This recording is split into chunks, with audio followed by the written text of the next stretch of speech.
caawa halkan waxa aynu ku eegi doonaa doodii xalay toole ka dhacday telefishinka RTE ee u dhaxaysay labada musharax ee u tartamaya madaxtinimada dalkan Ireland oo la filayo maalinta Jimcaha ee soo socota in doorashadooda loo dareero.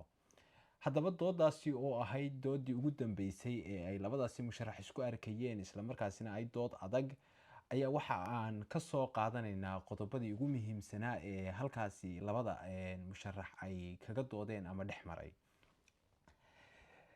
sida markaasi doodu ahayd fiidnimadii xalay waxaa barnaamijka Prime Time ee telefishinka RTA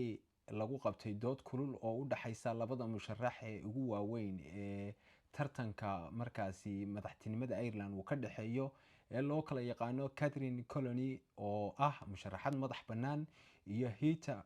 Humphreys oo ka socota xisbiga Fine Gael. dooda ayaa socotay ku dhawaad saacad iyadoo lagu falanqeeyay arrimo culus oo taabanaya nolosha shacabka Ireland. Heather Humphreys waxay xoogga saartay khibradeeda siyaasadeed iyadoo 10kii sane ee markaasi lasoo dhaafayna ka shaqeynaysay golayaasha dowladda. dhanka kalena Catherine Colony waxa ay sheegtay oo markaasi ka warantay waayo aragnimadeeda xagga bulshada iyo doorkeeda baarlamaanka oo ka dhigan hogaamin u dhow shacabka ama markaasi bulshada caadiga ah. labada musharax waxay isku raaceen in cunsuriyadda iyo rabshadaha sii kordhaya ay markaasi khatar dhab ah oo la taaban karo ay ka yihiin dalka iyadoona loo baahan yahay in laga midoobo oo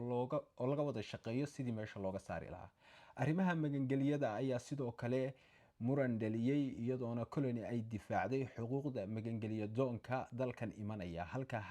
halka markaasi musharaxada kalena ay ku baaqday in nidaamka cadaaladda oo isla markaasina amni lagu ilaalinayo ay tahay ujeedada ay markaasi ula dhaqmayso.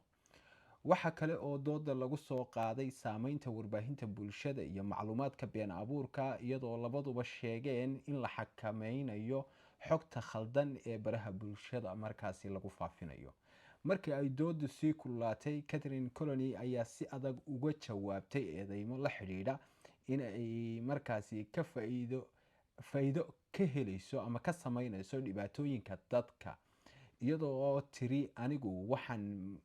matala dadka la hilmaamay oo ay uga jeedo bulshada markaasi inta aan codka lahayn.